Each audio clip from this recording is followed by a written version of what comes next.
Welcome to what is normally the Scrim Clinic. Today we have a special presentation with the entire 1HP gang here.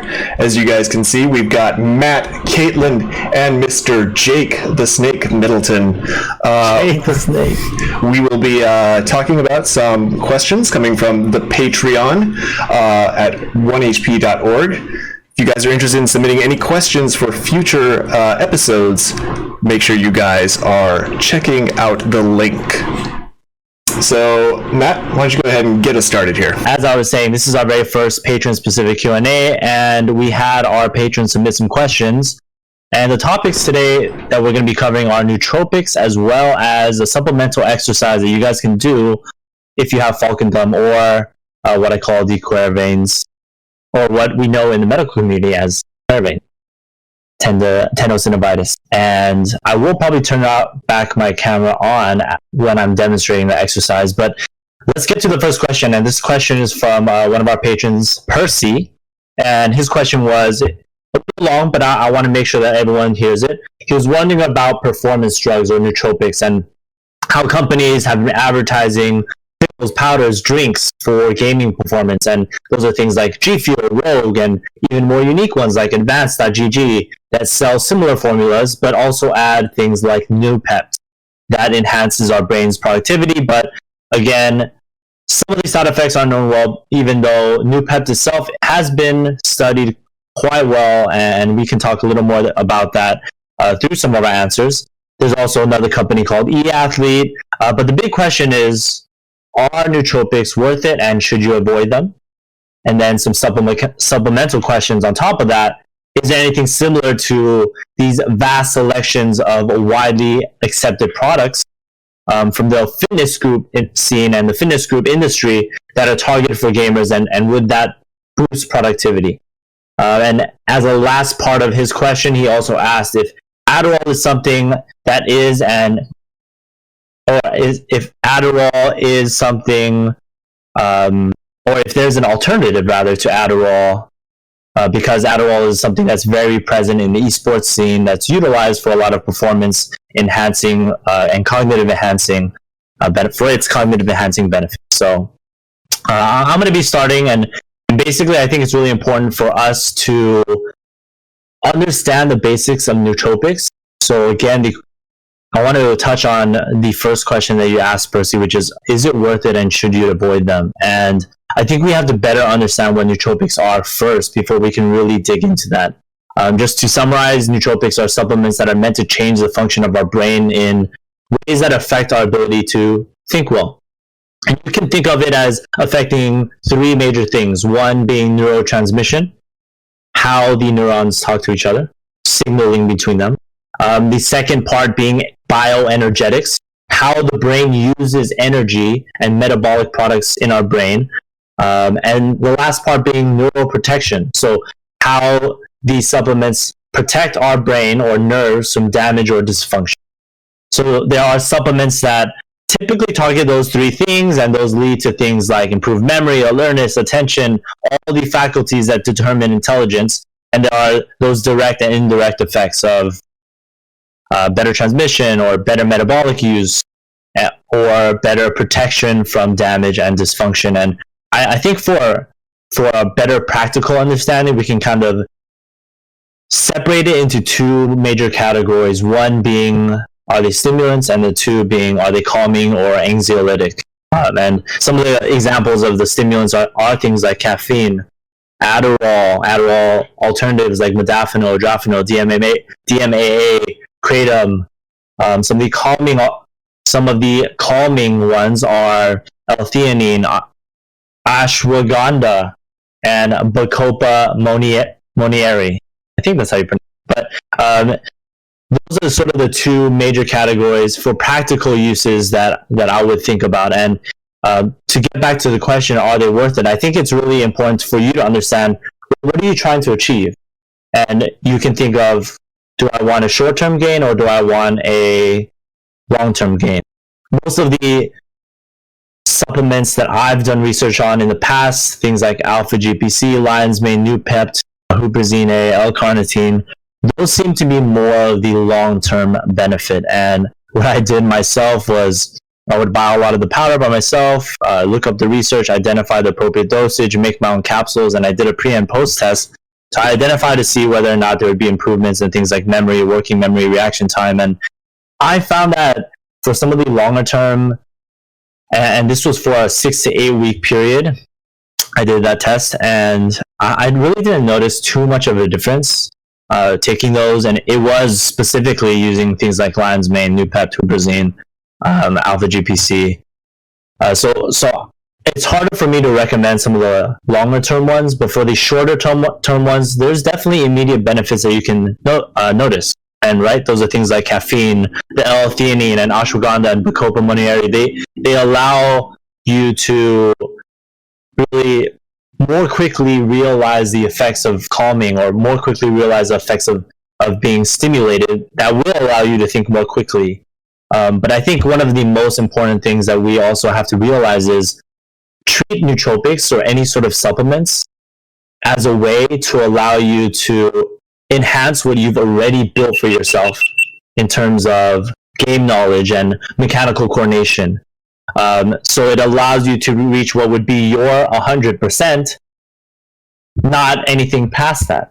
And your 100% is based on all the important things we always recommend when it comes to health and performance in esports, which is sleep, exercise, nutrition, all the holistic approaches that we mentioned in a lot of our previous content.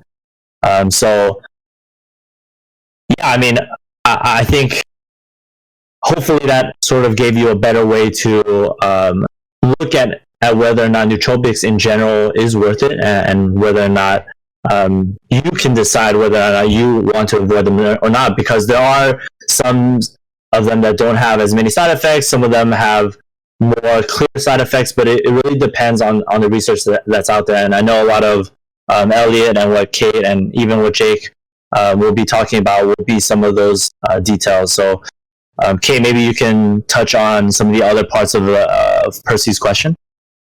Sure, absolutely.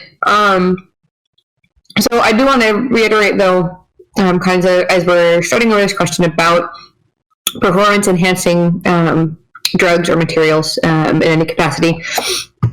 Everything that goes into your body is going to have an effect on how your brain functions. I'm mostly saying this as a caveat because I had a neuroscience professor who would absolutely chew my head off if I didn't at least mention that at some point. But in this specific context, we're trying to talk about things that affect our brains in ways that might improve our gaming performance. So things that make reaction time better, things that make our attention more focused, things that allow us to learn better, learn faster, internalize into long-term memory. There's the big issue to me when it comes to drugs and other stimulants, other supplements like this, is there's a fairly minimal degree of regulation that goes into supplementation. Right now, because they're not classified as food products, they're not regulated by the FDA. So there could be what is being claimed is in the product, or it could be that there is something else in there that acts as a short-term enhancer, but that doesn't necessarily mean that it's going to result in the kind of improvement benefits that you'd expect. So like what Matt was saying, he used the quantities and ratios of particular products, things like caffeine, things like L-Theanine, which is found in green tea, and ingested those specific quantities, the ones that the research shows has some amount of change or benefit, or will induce some amount of change, result in some amount of visible, tangible benefit. Those specific ratios are tested for a reason. What we know from research then is this specific ratio or this specific amount works. It doesn't necessarily mean that adjusting that ratio will guarantee a benefit. It might give you kind of like a placebo effect of, I feel a bit more energetic because I had, a little bit of caffeine. That doesn't mean that the amount of caffeine you had is sufficient for your brain to actually do anything differently than how it was doing. So when you're assessing whether or not you want to take a supplement, in addition to assessing your why, what is it that you feel that you lack that you want to gain, in addition to recognizing kind of what your cap is, and your cap is limited by your strategy, your learning capacity, the kind of amount of time that you've spent delving into the thing you are trying to do better, You also want to assess the product itself. So who makes the product? What did they say is in it? Is there any independent verification that that's what's in it? Do the active ingredients exist in the right quantities and ratios to actually do any of the things that they claim it does? Now, this is something you can compare against research. So you could look at something like PubMed, which is a centralized research database, or you could ask us a specific one. That's fine too. But I think the last and most important thing for me when it comes to any question at all about medication, drugs, or supplementation in any capacity, all the supplements in the world won't make up for bad nutrition. All the caffeine in the world won't make up for low quality, not enough sleep. Those extra things won't give you the benefits you want them to unless they build on the base of basics. Those basics are a base for a reason.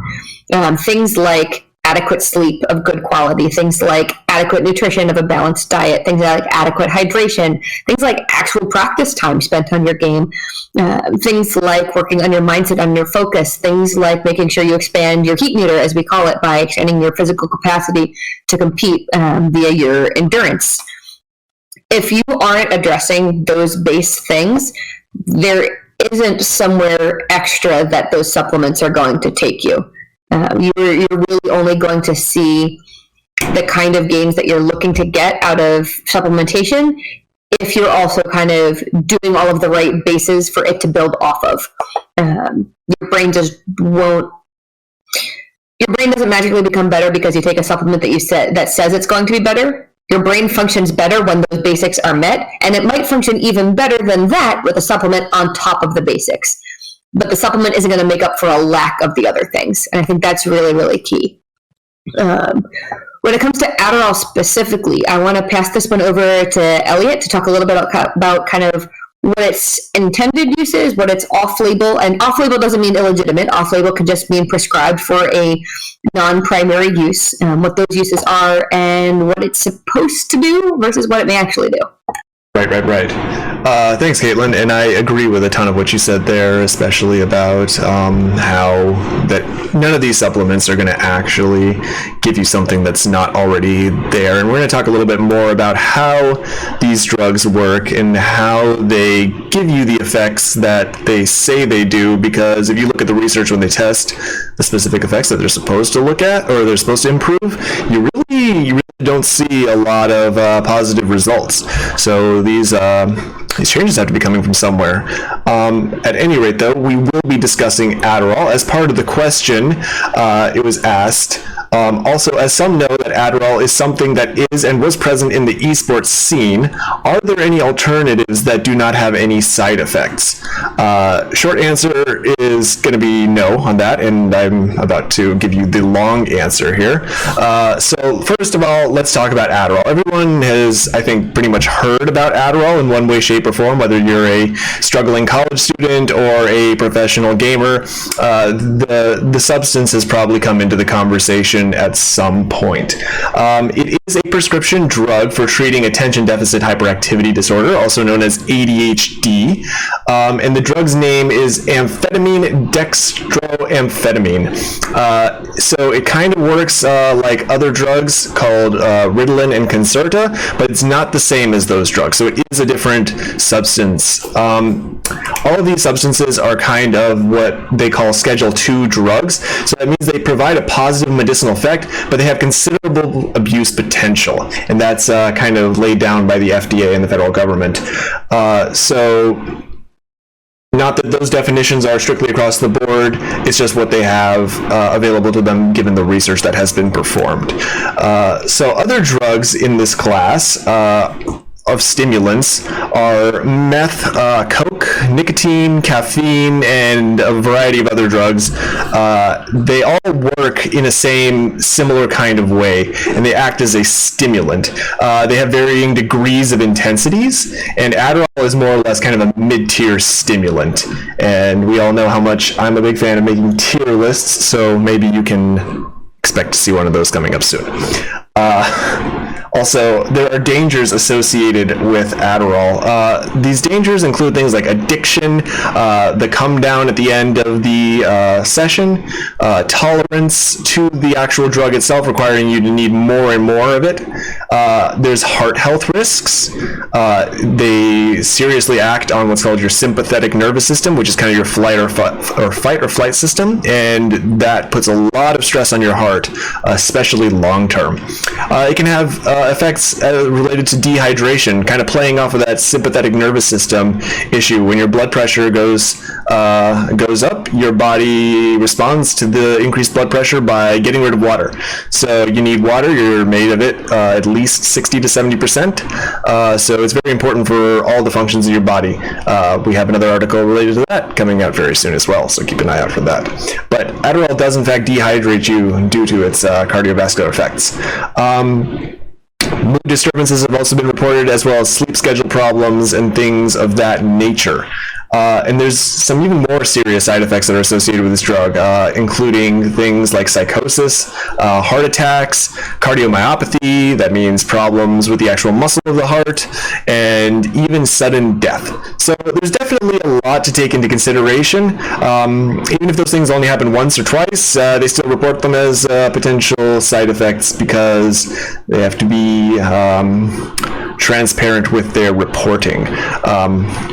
But yeah, it's not a drug to be taken lightly or begin without the supervision of a physician, due to these intense effects that it can have.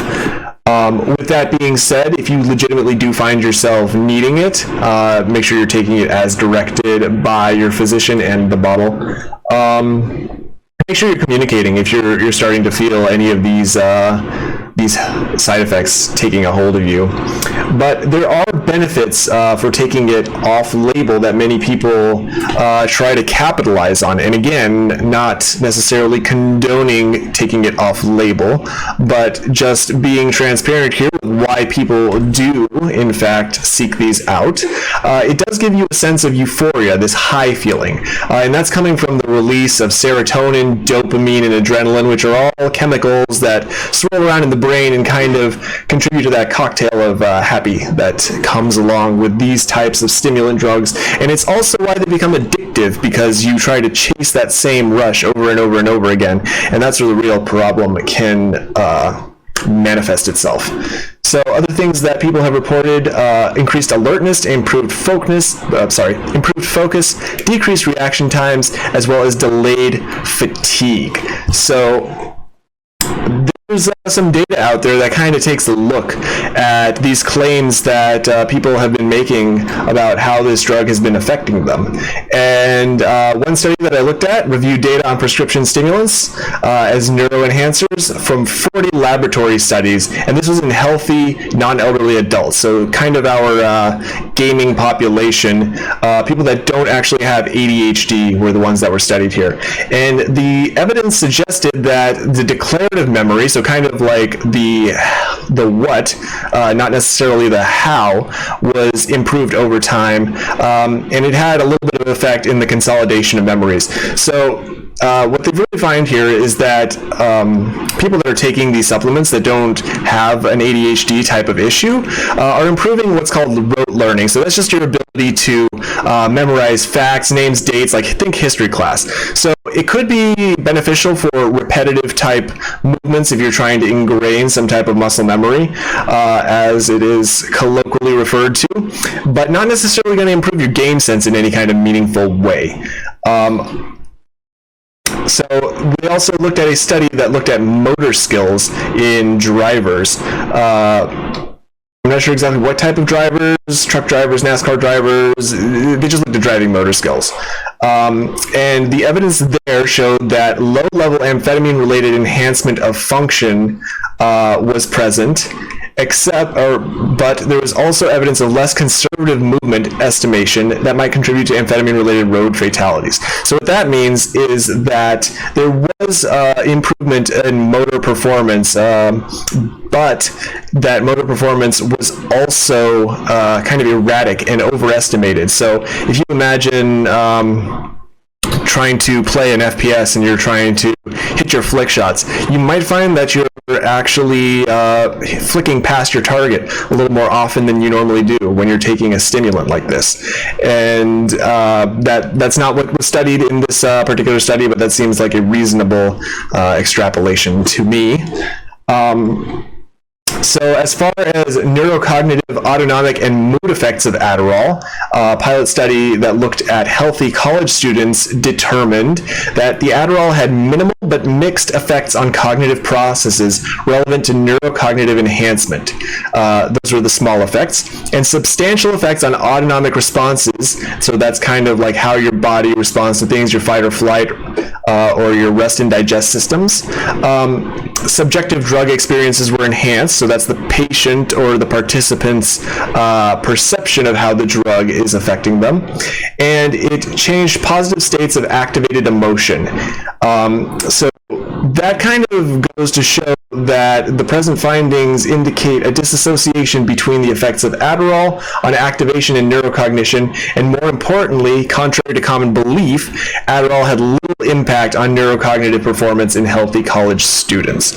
So the base underlying point that I think that we can take away from here is that it does actually improve your mental state. It gives you this high feeling. When you feel better, you perform better, and I feel like that is what is being seen here as the cognitive boost, quote unquote, that is reported from Adderall users that are taking it off label. I don't believe that it's actually decreasing your reaction time. I don't think it's doing a lot of these things that people are attributing to it. I think that it has more to do with the psychology of flow states, maybe a little bit of the placebo effect, and especially with the given risks. I don't know if it's worth taking it off label like this as far as giving yourself a real benefit goes. There's definitely something to be said for what Kate had to say about these drugs are not going to give you anything that you don't already have. So what you guys need to be doing is practicing, and practicing well. Perfect practice equals perfect performance. And I think that's true of the entire spectrum of performance-enhancing substances that we see here. They may allow you to perform at your peak, but they will not push you to your peak, if that makes sense. So I really do believe that it's the work that you put in behind the scenes, and then maybe if you need something like this as a boost, talk to your doctor about something like that. And so the other part of this question here is they asked about alternatives that do not have side effects. I have not personally found any alternatives to Adderall that work as strongly as it does without side effects. I have found a alternative that is starting to pop up in the conversation more and more in the circles that I frequent, and that's called Kratom. So for those of you that are unaware, Kratom is a tropical tree, specifically called Mitrangia speciosa. Sounds like a Harry Potter spell uttered by Hermione Granger. I'm sure she would correct my pronunciation there. And it comes in 3 different strains, red, green, and white. And basically what Kratom does is it acts on your opioid receptors. And at low doses, Kratom acts as a stimulant, making users feel more energetic. At higher doses, it reduces pain and may bring on a euphoric kind of sensation. And at very high doses, it acts as a sedative, making users quiet and sleepy. It is not currently an illegal substance and can be purchased over the counter. But, there's a big but there, it is not approved by the FDA for any medicinal use. And there's a long laundry list of side effects that some people may actually consider worse than Adderall if you take all things into account. So some of the side effects here are going to be things like weight loss, dry mouth, chills, nausea and vomiting, changes in urine and constipation, liver damage, as well as muscle pain.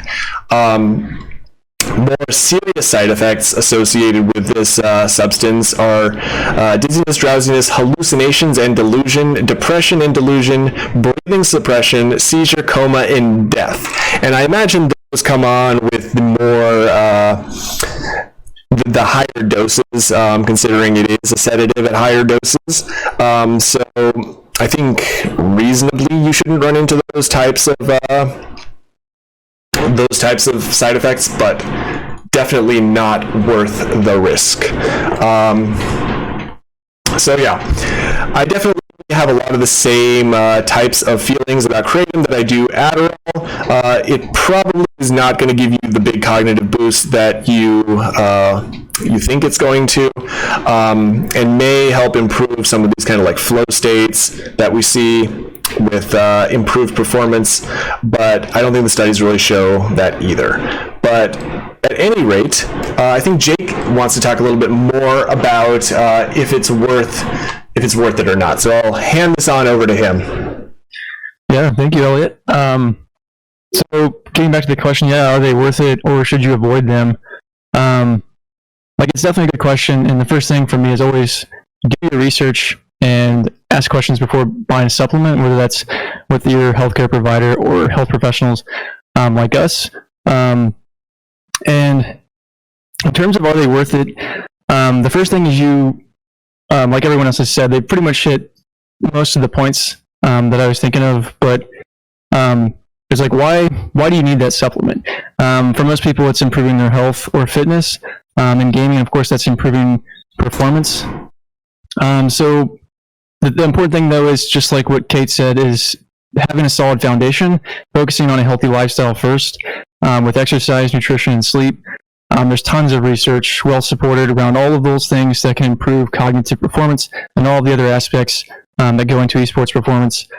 So perhaps instead of taking a supplement before a gaming session or a competition, maybe doing some short-term high-intensity exercise that can give you similar, if not even better benefits, and that's not going to hurt you in the long term either.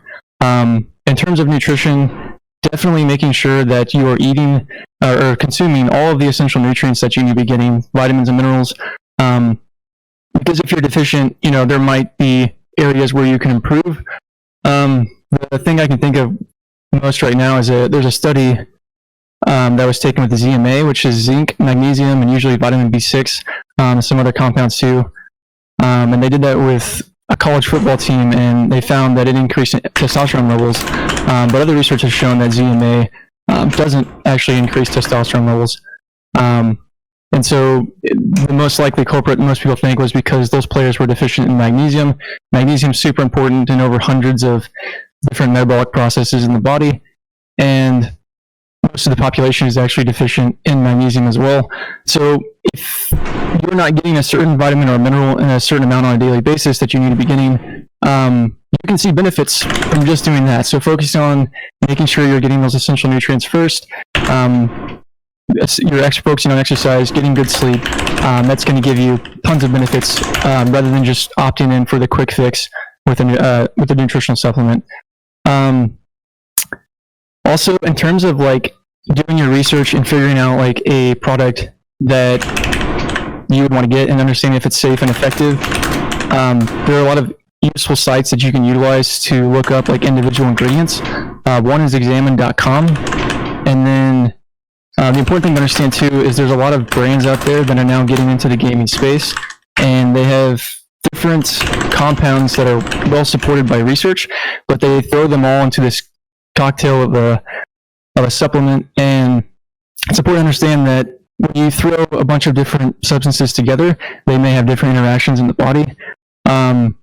So if a company says that they have caffeine and L-Theanine, that's well supported that they can help produce a long-term focus with a calming effect, reducing stress. Ginkgo biloba, which does have research supporting that it can improve brain function and memory, but there's mixed studies as well. And it's always important to look to, because a lot of the research shows that the populations used were healthy adults rather than younger adults, so there might not actually be any benefits in terms of that for you. Just keeping that in mind, I think, is important. If I had to recommend supplements, there's a few I would recommend. One, of course, caffeine and L-Theanine, just because it is well supported. Creatine is something that's been studied and it shows long-term safe use as well. It can improve short-term memory and reasoning skills. You can take like 5 grams a day. You can always cycle off and on too if you want. So not just good for increasing strength, power, and muscle mass, but also brain function as well. And then most people are also deficient in omega-3s, which are very important for many different processes. It can improve mental health, if you're suffering from depression and anxiety. So definitely, if you're not eating enough fish or foods that have omega-3s, a fish oil supplement is something I would recommend as well. So I would first examine, have a solid foundation, making sure that you're getting your essential nutrients. And if you still feel like you want to have that extra boost, or that's something you need, then go ahead and try something out, but just make sure you do your research first. And that's it for me. I'll pass it back to Matt. Oh, Matt, you there? Yeah, I'm here. So hopefully that answered your question, Percy. I think we did our best to provide multiple perspectives. Overall, I really like the recommendations that Jake mentioned. Caffeine, L-Theanine, Creatine, and fish oil are all relatively safe, pretty well researched. Things like ginkgo biloba also. But again, as I mentioned, what I did, it's all about testing. It's all about doing your due diligence with the research, with Examine, a website like Examine, and I'm sure there's multiple other websites out there as well. But if you do your research, identify what the dosage is, and want to test on yourself, that'll give you a better understanding of how it works specifically for you, right? Because in the end, I know even in the research for a lot of the longer term effect nootropics that I researched previously, like Noopept, a lot of what the test subjects that they studied were actually patients that have already cognitive decline, like dementia, or already had some cognitive damage or issues with their cognitive function, and they utilized these nootropics to see if it could improve that, and it did. But again, it's not generalizable to the younger population or gamers that are really looking for this extra boost. And I think it's just safer to go the route of, hey, we have our really nice baseline of exercise, nutrition, and sleep, and then we can just add a couple of these really well studied supplements like caffeine, L-Theanine, and creatine and fish oil. Even things like L-carnitine are pretty well studied as well, and those can help also in the gym. So hopefully, again, that answered your question. We're going to move on to the second question, and this question is by our other patron. His name is Ben Harris, and he just had a question on Falcon Thumb in general. And just to quickly review what his question was, he says, hey, I have pain near the thumb and tight forearms, and he's used the Falcon Thumb kit, and it's awesome. Thank you, Ben. He's 19, and it's annoying, and he wanted to know if there's any additional exercises outside of the ones that are offered in the Falcon Thumb program. And I definitely want to say yes, there are. I wanted to provide it in that program sort of a general way to address what would be the most common impairments within that medical issue. And again, to review, it's Dequervain's Tenosynovitis for those that are watching that are in the medical community. And I did provide sort of this general program that would address all the muscles that are utilized and needed to develop in terms of endurance. But there is an additional exercise that I wanted to demonstrate, and I'm going to be turning on my camera here to see if it can work, so that I can demonstrate this. Let's see if this works. There I am. How's that look? I mean, are we good? We're good. Okay. I mean, you look like you, but other than that, you look good. All right. Great. Roasted. So there's one additional exercise that I would ask that you can add this to your routine, maybe after you're done the 9-minute routine that I have in the Falcon Thumb kit, or you can add it to the end of your actual gaming session. So typically what I recommend after gaming session is stretching, but you can also do your endurance-based exercises then. This one is just called radial deviation, which just means you're moving your wrist up towards your thumb like that. And to add some load, you can either use the TheraBand, and in this case, I wanted to just demonstrate with the dumbbell. You can either do it sitting with your forearm supported, and all you'd be doing is moving up and down, kind of like you're hitting a hammer, if this was a hammer. So if you hold it at the center here with the dumbbell, it's not as much load. If you hold it at the bottom and you bring it forward, there's more of a resistance because the weight is a little further away from the joint here. Your muscles have to work a little harder. You can make it a little more difficult if you... Let me just move my microphone. if you keep your elbow straight and do the same motion.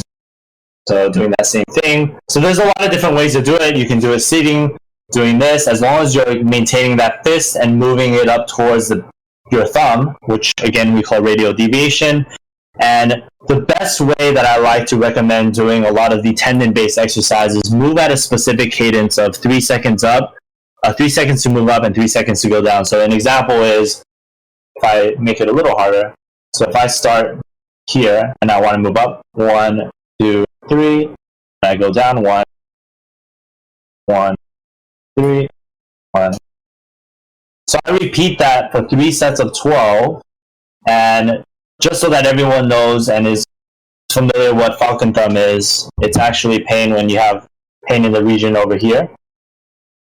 And it's relating to movement. Whenever you flick your mouse to the left, you're tending to overuse some of those muscles. It could be related to your posture. It could be related to your DPI, your mouse weight. There's a lot of different factors that can contribute to it, but most of the time it is your endurance that's a little too low and can't handle the repeated stress of you probably playing Fortnite or cranking 90s or playing Smash and holding your controller a little low and having to stabilize the controller. There's a lot of different things that might cause you to overload your tendon, and what we want to do with exercise is build up your endurance so that your tendon can handle maybe the 20,000 AP actions that occur during your entire gaming session. So Ben, if you're tuned in, and if not, we're going to be having this video posted on our Patreon, so you'll be able to see this answer no matter what. But hopefully that was helpful for you. Again, this is our very first patron-specific Q&A. I want to thank everyone for tuning in. Percy, I really, really, really loved your question. I think you're really... It sounds like you're really thoughtful about your performance and how you take care of yourself. And what we're actually going to be doing is we're going to be developing or writing an article that's more in depth about nootropics. And hopefully that can give you, again, sort of a summary or better perspective of how to approach it. Maybe the first couple of things that you can look into. And then Elliot, our king of tier lists, will likely move into creating something, a tier list of nootropics. But that's going to take time, and we'll probably reiterate on what the tier list would be. But again, thanks to everyone for tuning in, and then thank you to the whole squad here at 1HP for preparing such great answers and helping our entire community learn a little more about nootropics as well as the exercise for Falcon Thumb. Thanks, everyone. Thank you all. Have a good night.